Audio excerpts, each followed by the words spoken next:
So thank you for coming today to support the family of the Fusiliers. I pay tribute to Colonel Brazier and Major Eastwood, who made the intervention at the Conservative Party conference last week, because it reminded people that we are still here and still fighting. This has been an injustice done to our regiment, and people get angry at misjustice.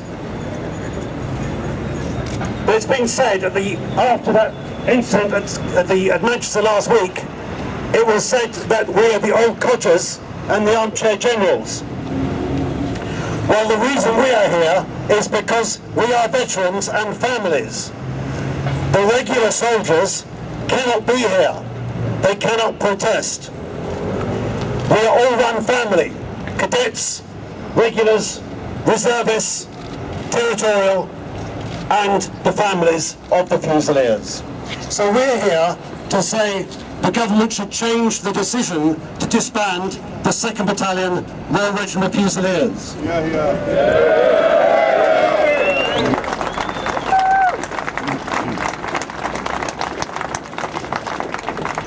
There is no logic to the decision at all.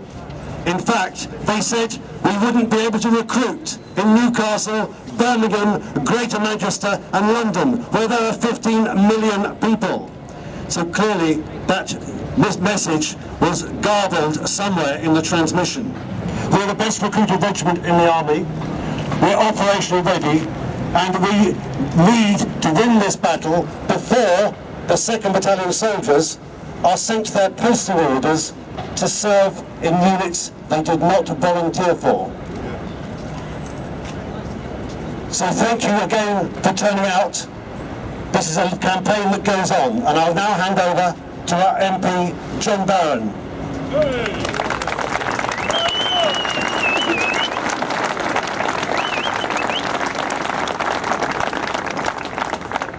May I first thank you all for making the great effort to be here today. Many of you have travelled long distances. It is greatly appreciated. This is not the first time also many of you have made that journey. This time last year we held a similar march on Parliament. We held a debate and vote in the House of Commons, and we won that vote, and yet still the government does not listen. Letters from the MOD confirm that when they looked to disband 5 infantry battalions, 2 RRF, the 2nd Battalion, the Royal Regiment of Fusiliers, was not among that list. A decision was made to remove one of those more poorly recruited battalions and put in its place 2 RRF, which is, as we stand today, one of the best, if not the best recruited battalion in the British Army. It simply does not make sense.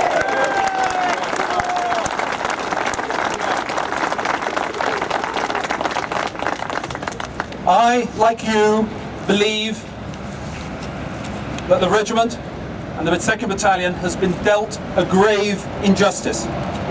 I would be so strong as to say it's a betrayal of the regiment, it's a betrayal of the many thousands of Fusiliers who have served with the 2nd Battalion, and it's a betrayal of their families. And the government, I'm afraid to say, should hang its head in shame. But I would also say that the axing, or the proposed axing of 2 RRF, proves that the government is mishandling the army reforms in general. The idea that you can scrap 20,000 regular troops and replace them with 30,000 reservists is nonsense. The plan may work on paper, it may work on a spreadsheet, but it does not work on the ground. Excellent. Now my hope is that we can get the government to change its mind.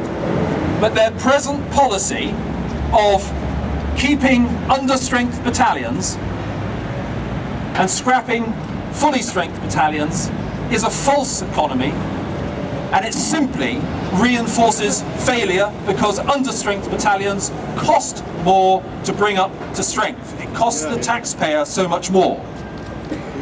But the plan generally to replace 20,000 regulars with 30,000 reservists will produce false economies because costs are going to rise, because the plans are not going to work as they envisage. We already know that the reservist recruitment targets are missed, but it will also create unacceptable capability gaps. And my hope is that today's march, the debate on Thursday, and other initiatives, both inside and outside Parliament, will get the government to think again. So in conclusion, a big thank you to you all once again. I'd like to also take this opportunity of thanking the Honour Guard that has been outside number 10 every Tuesday morning.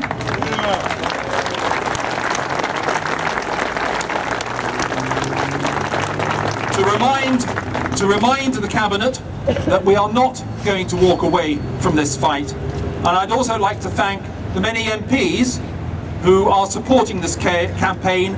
A number of them are here today. Please take the opportunity of catching up with your local MP afterwards. We have missed a number of votes to be with you.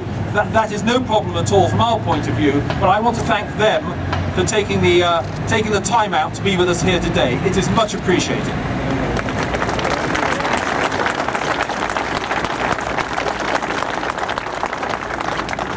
This campaign goes on both inside and outside Parliament, and it goes on beyond the debate on Thursday. So please rest assured, we will not rest until we have exhausted every possibility to get the government to change its mind. Ladies and gentlemen, once a Fusilier, always a Fusilier.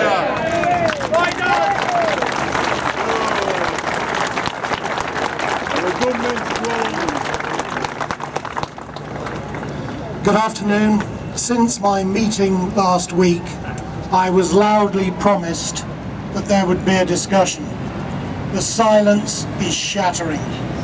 There has been no discussion. Silence speaks volumes.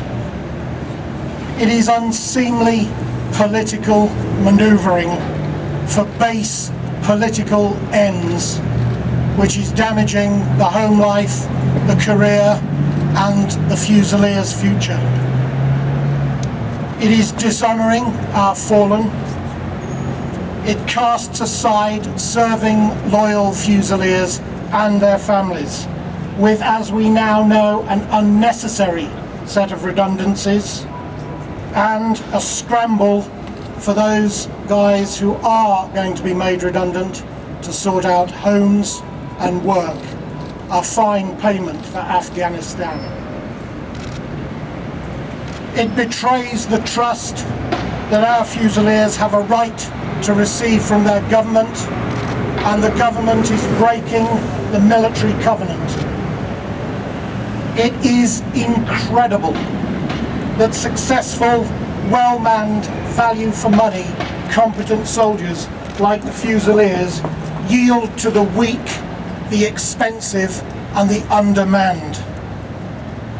It is unacceptable to us as it is to our communities in the 4 greatest English cities there are. Newcastle, Manchester, Birmingham, London. It's unacceptable to the 15 million people who live within those cities and the 111 constituencies in which we recruit. It is unacceptable to those believing in an accountable house with open government, with real freedom of information. And we know to our cost, there is no freedom about the information on the Fusiliers. It is surely unacceptable that here at the Mother of Parliaments, and those particularly who overwhelmingly voted to save 2RF, can continue to tolerate this behaviour. We know they haven't listened. So, gentlemen, we shout louder. We do more. Firstly, when you get back tonight, there is a new letter on the association website. It requires all of us to write to your constituency MP with very specific parliamentary questions. They will be asked, and we will chase them down. Secondly, we are publishing on our website a rogues gallery.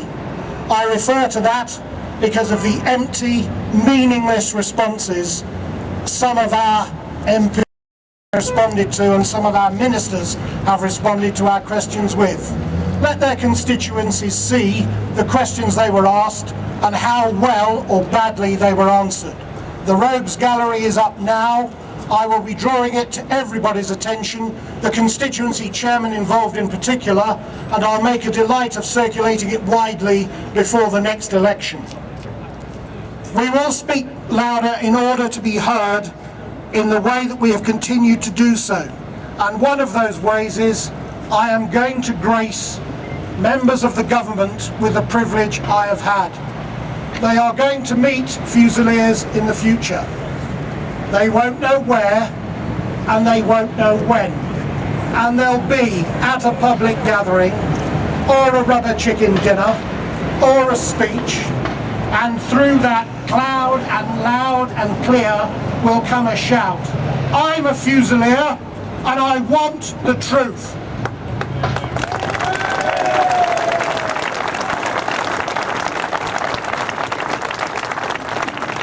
I would like to discuss more of our plans, but this is not the place and the time. Some of them will become very evident very soon. I'm also grateful for the enormous amount of financial support that we've been offered. And I will be putting a mechanism on the website for those who've generously offered so much money to actually go towards our fighting fund. Finally, injustice is a great way of forcing us to fight, and we have received a great injustice. Fusiliers know how to fight battles and campaigns.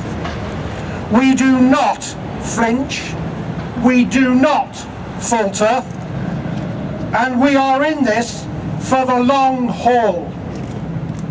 Others